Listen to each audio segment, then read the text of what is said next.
Welcome to big news. నేను మీ గౌసుద్దీన్ షేక్. ఉన్నదే రాస్తా, చూస్తుందే చెప్తా. ED summon, we will completely side with them, support with them, because we are understand the obligations of the government and the agencies. We will 100% support them. Today the question is, when we look at Telangana data, from last August, in fact from last June, Government of India has constantly been sending its agencies to Telangana. Now question is why?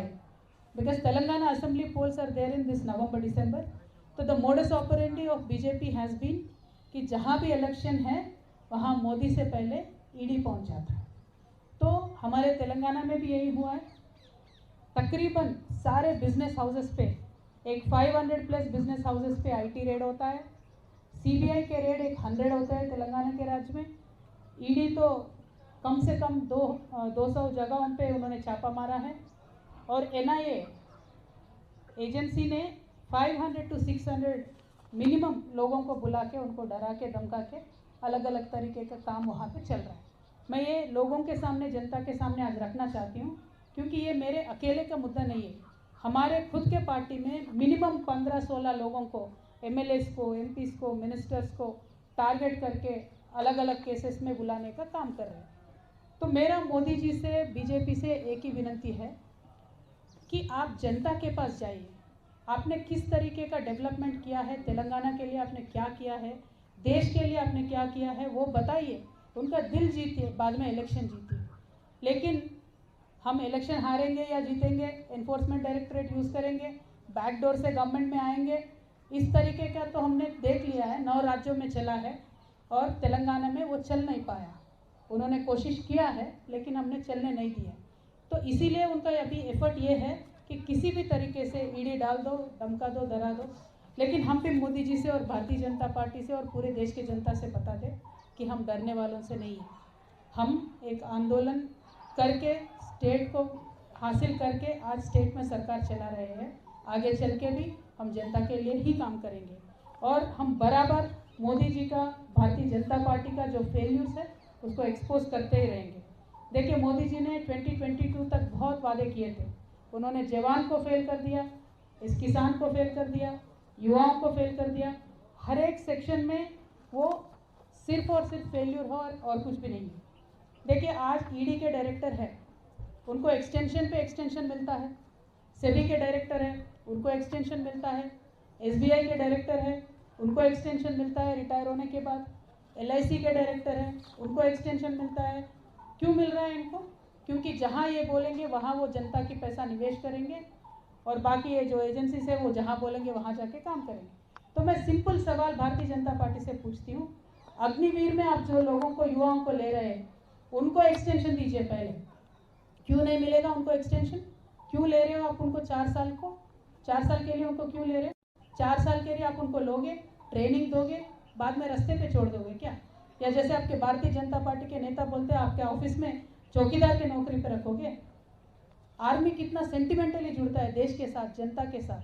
पूरा परिवार छोड़ के, जान पे खेल के army में recruitment के लिए बच्चे आते हैं. तो मैं आज यहाँ से डिमांड करती हूँ मोदी जी से, आप 4 साल के लिए अग्निवीरों को ले रहे हो, उनका एक्सटेंशन दीजिए, परमानेंट कीजिए. क्योंकि आज भी आर्मी में 3.5 लाख वैकेंसीज है. तो मैं इतना ही पूछना चाहती हूँ मोदी जी से, आपके फेल्यूर्स को छुपाने के लिए आप जिन जिन राज्यों में इलेक्शन चल रहा है उन राज्यों में आप जाके ये सारे केसेस डाल रहे हो और हम ज़रूर इनको फेस करेंगे. देखिए, फ्रेंडली उनके जितने भी पॉलिटिकल पार्टीज होते हैं उन पे कोई रेड नहीं होता है. फ्रेंडली उनके जितने भी बिजनेस हाउसेस है उन पे कोई रेड नहीं होता है. उन सब के लिए तो 7 खून माफ़ हो जाते हैं. अब अदानी जी ले लीजिए, बाकी बहुत लोग हैं, उन पे तो कुछ नहीं होता है.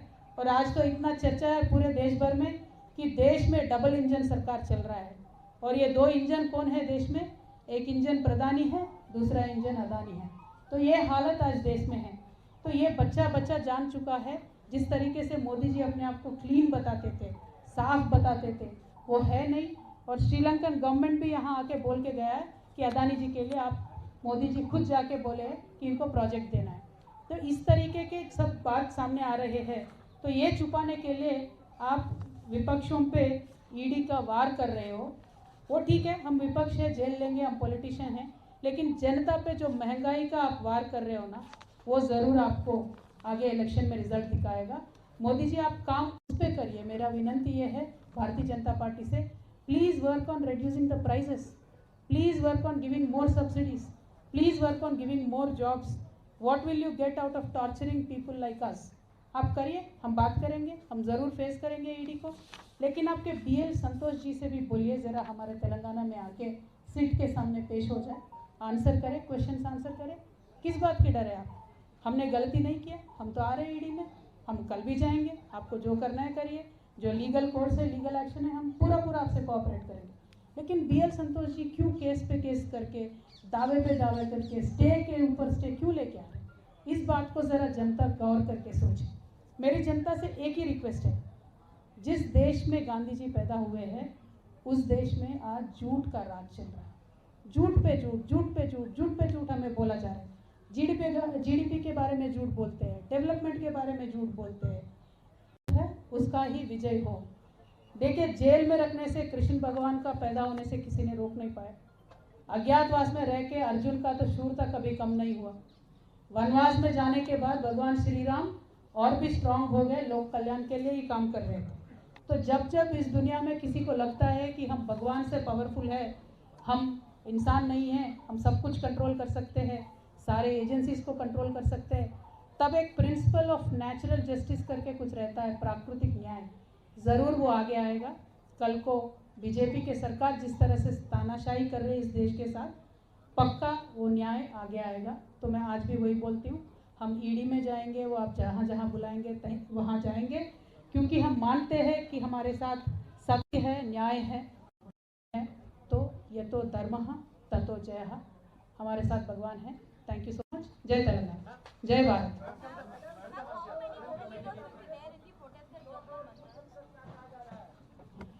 देखिए, पूरे देश से 29 स्टेट्स में जितने भी ऑर्गेनाइजेशंस हैं, हमने उन सबको वुमेन रिजर्वेशन पे भी फाइट किए, उन सबको बुलाया है। लकीली उन सब ने एक्सेप्ट भी किया है।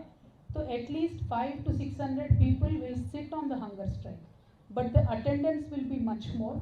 More than 6,000 people have confirmed that they will join us. More than 18 parties have confirmed that they will join in the protest.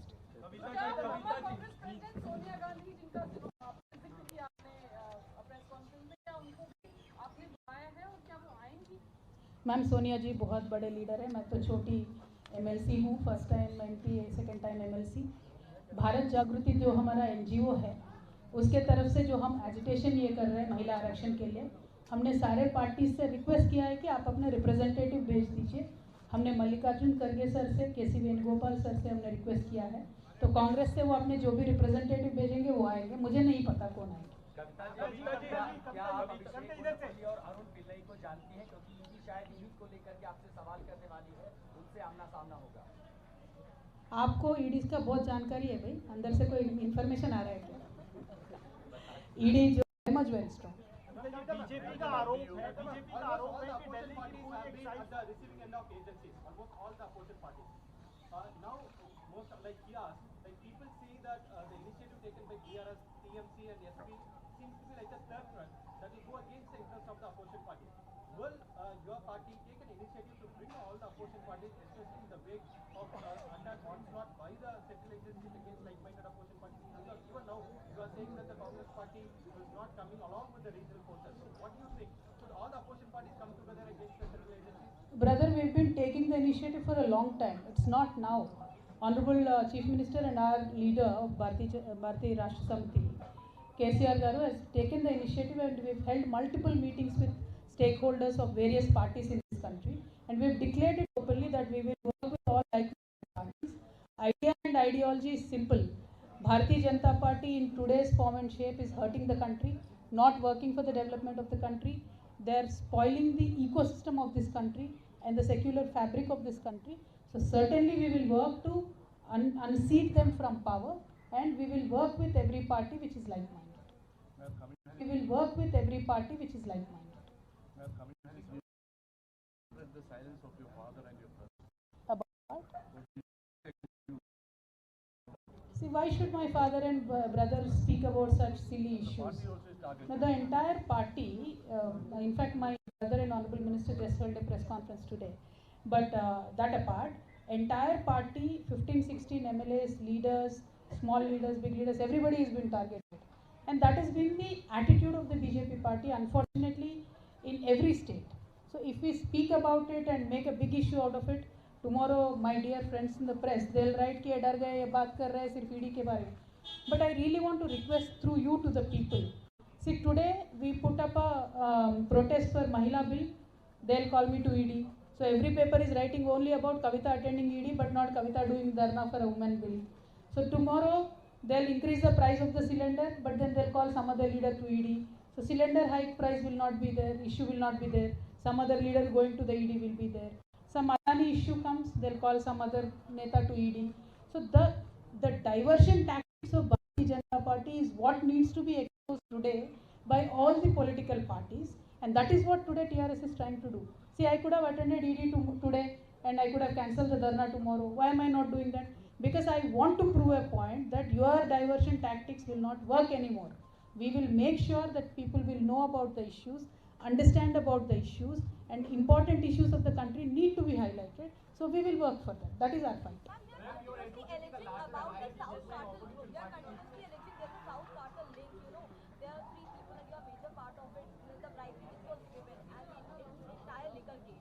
See, all I am trying to tell you is this.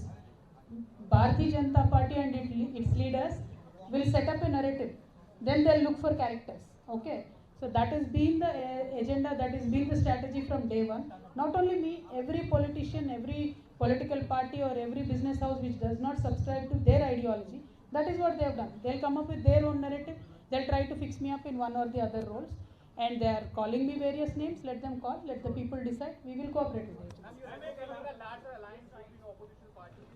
Where does the Congress party stand in that alliance? You think that if required, you will, speak with them or they'll approach you? What is the stand or what is the status of Congress party in your idea of opposition?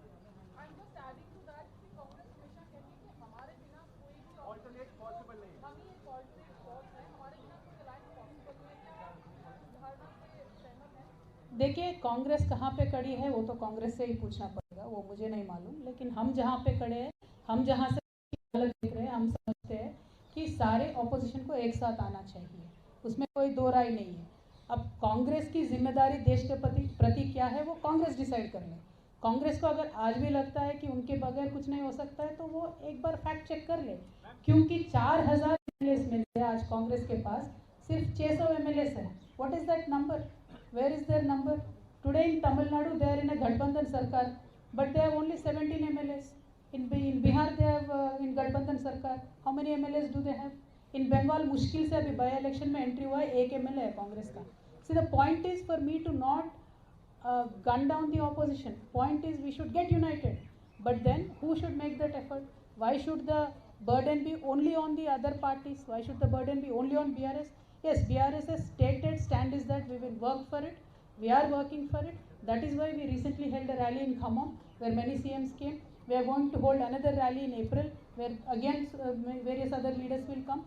Our efforts are on. So our efforts are on, but what about Congress's sincerity, Congress's efforts, and when will they shed their arrogance and come to reality? That they will have to decide. I can't comment. Ma'am Congress अगर approach करती है तो आप election open है उसके लिए. सरकार 33% आरक्षण देने के बजाय 33% सीटें बढ़ा सकती है क्योंकि लोकसभा में बड़ी हो गई है. तो अगर इस तरह का प्रस्ताव आता है तो आपका स्टैंड क्या होगा? देखिए, मैं क्या बोलती हूँ, किसी भी तरीके से कुछ भी तरकीब किया जा सकता है. अगर महिला आरक्षण की बिल की बात हो, टेबल किया जाए तो रातों रात हमारे यहाँ इतने सारे साइंटिस्ट हैं, इतने सारे सोशल साइंटिस्ट हैं who can give us multiple solutions. लेकिन उस बहाने बिल को ना रोके, बस हमारा वही बात है. हमारे लीडर बीआरएस के लीडर केसीआर साहब ने भी ये सेम क्वेश्चन. मैम कांग्रेस अगर अप्रोच करती है जैसा आपने भी कहा तो क्या ओपन होगी बीआरएस या बीआरएस के लिए कांग्रेस अनटचेबल रहेगी? देखिए, कोई अनटचेबल नहीं होता है कभी भी पॉलिटिक्स में, बट उनका रवैया क्या है, उनका देश के प्रति सिंसियरिटी क्या है, इलेक्शन के प्रति क्या उनका राय है, कैसा उनका एजेंडा है पीपल के लिए, वो इम्पॉर्टेंट है. हमारे लिए people's agenda is primary. whoever becomes the prime ministerial candidate is irrelevant. People's agenda is simple. Telangana, today we give 24 hours free power. We want the entire country to have that. Today we give 24 hours free water in Telangana, both to the farmers and to households. We want the country to have that. We give 10,000 rupees per farmer. We want the country to have that. That is our simple agenda. That there is no politics in this. We will work with like-minded people. नेता अपने आप उभर के आ जाएंगे भाई, नेता के बारे में टेंशन करने की जरूरत नहीं है. मैं मोहित हूँ तहजीब टीवी से. मेरा एक सवाल आपसे है. आपने ओबीसी की बात कर ली, आपने महिला रिजर्वेशन की बात कर ली. इन सबों के बीच में एक चीज़ छूट जाती है जो आज माइनॉरिटीज़ है. आपका क्या राय है, आप क्या मान रही हैं कि मोदी रेजीम में आज माइनॉरिटीज़ की स्थिति क्या है और वो कैसा महसूस कर रहे हैं? देखिए, मोदी रेजीम और माइनॉरिटीज़ को पूछने की कोई शकी नहीं है. वो तो मानते ही नहीं है कि माइनॉरिटीज़ एग्जिस्ट करते हैं इस देश में. तो उनका रवैया पहले से वैसा है. स्टेटेड उनका स्टेटमेंट है. What we have done in Telangana I can tell you, because proof of concept है तो मैं हक से बोल सकती हूँ. तेलंगाना में हमने माइनॉरिटीज़ के लिए हर एक इश्यू में, particularly in terms of education, we have taken care. We build separate hostels and various developmental aspects in keeping minorities in our favor. Both Christians, Muslims, Sikhs, Buddhists, everybody, all the minorities.